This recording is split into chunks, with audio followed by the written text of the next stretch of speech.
first of all, under 3, your issues are handled through the regional center. If you have a child that you believe is developmentally disabled or at risk of developing a developmental disability, but it's actually an IDEA program. But don't worry about that. If you have a child under 3 that you suspect has a disability or is likely to become disabled, that is a place you can take your child for an assessment.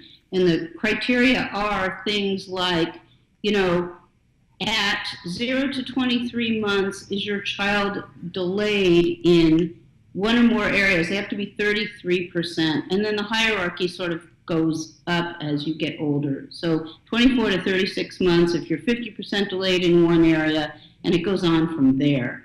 And so in theory, if you do meet their criteria, they'd be providing under 3 so-called early start services, which sometimes people like better, actually, than the over 3. So what happens then is the regional center, anytime after the 2nd birthday and before the 3rd birthday, is supposed to assess for over 3 eligibility under the Lanterman Act in California.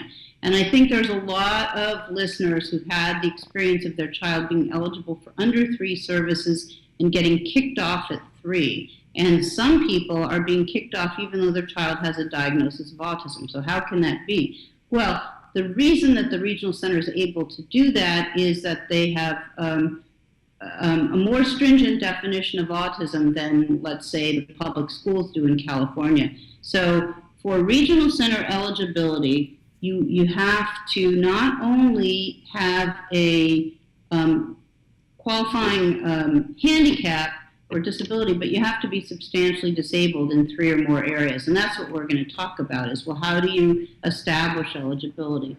So, first of all, regional center exists because in the late 50s, early 60s, there was a very idealistic phase in which state government did studies and found that people with disabilities did way better if they received their services while still living at home rather than being institutionalized.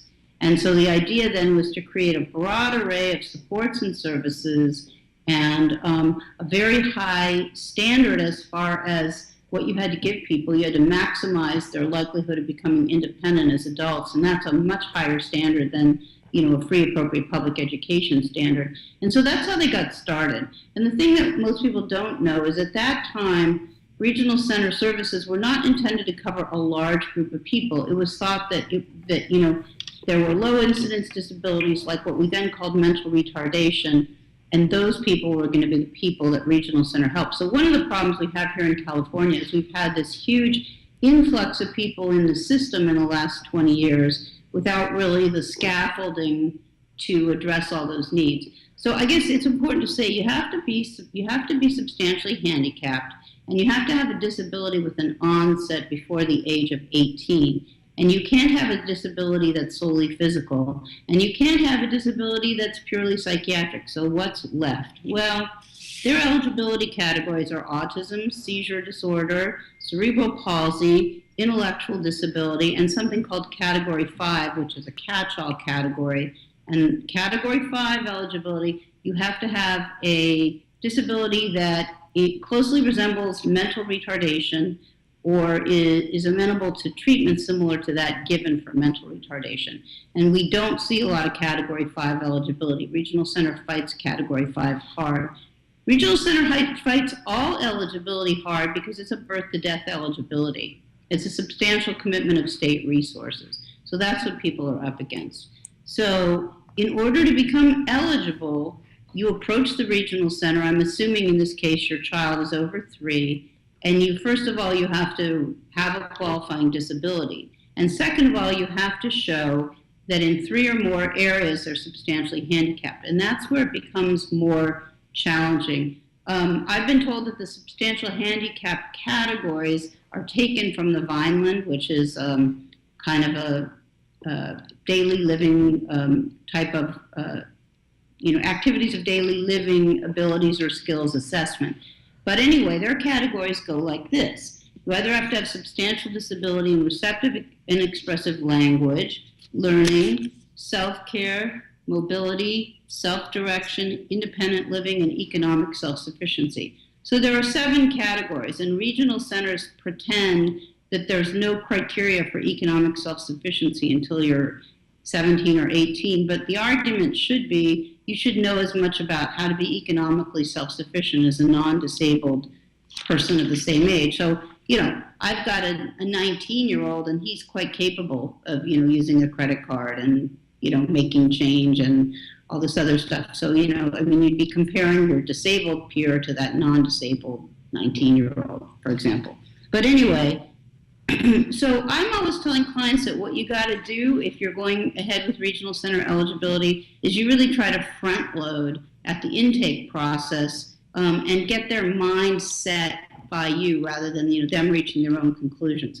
So they have 120 days to do this eligibility evaluation, and it's really, really nice if you can come in and before they've done any assessments, if you happen to have a very credible assessment establishing autism eligibility and ideally 2 service needs, I think that can be very influential before they've kind of done their own assessment and tried to, rule you out.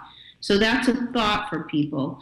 And then as far as how you establish that in 3 of the 7 areas you're substantially disabled, there's a really handy little set of guidelines that you can pull up on the internet, and it's called ARCA, A-R-C-A, Clinical Recommendations for Defining Substantial Disability. And a client sent me this. ARCA is kind of a state-funded regional center lobbying group, and they basically assist consumers with advocacy, and they also do lobbying to try to influence policy. So they came out with these guidelines, which is your goodie for the week, and you can pull it off the internet and read them. And it tells you how to establish each eligibility category, what you ideally want to show. And so they talk about, and I found this very helpful in trying to define, for example, what would mean you're substantially delayed in receptive and expressive language. Well, they said, if you have difficulty understanding a conversation, if you need information rephrased, if you can't follow directions, if you have difficulty understanding nonverbal communication, if you can't follow a typical speech pattern or if you don't have a typical speech pattern, and if you can't communicate and converse. So those are the things you'd be trying to show that you really didn't have adequate receptive and expressive language. And it's got to be both. And usually kids are higher in what they understand than in their expressive. But in some autistic kids, I've seen it flip. But anyway, that's one avenue in. Another would be learning. And they say that for learning, you have to be substantially impaired in your ability to acquire and apply knowledge or skills to new situations without special intervention. So they look at ability, academic achievement, retention of information, meaning your memory, reasoning, which would include things like the individual's ability to understand cause and effect or to generalize. Mobility is pretty straightforward. I'm not going to spend time on that. Self-direction is really executive functioning. So you really have to go back to them and say, self-direction is a part of executive functioning. Here are some of the difficulties. My child has, for example, a significant impairment in his ability to make or apply personal and social judgments and decisions. So, that's one of the things you can look at. They also suggested that you talk about whether the person has fears, anxieties, and frustrations, self-injurious behaviors, difficulty making and keeping relationships with friends and peers and family members, and difficulty in following schedules, medication routines, things like that. So that's the self-direction. In terms of independent living, it's pretty obvious. Can you, shop for and prepare food? Can you do your laundry? Can you be left alone? Can you manage your money? Can you manage your healthcare decisions? So that's independent living.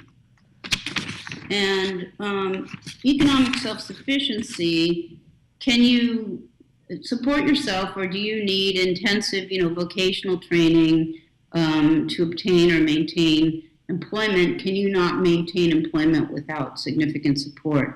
So that's kind of what you do to get made eligible, you show that you fit into one of the 5 handicapping categories, and then you show that you're substantially disabled, not you, but your child. And usually you're going to have to do that through your own existing reports or, ABA data from your program. I mean, we could also talk about what evidence is required, but that's kind of how you get to eligibility.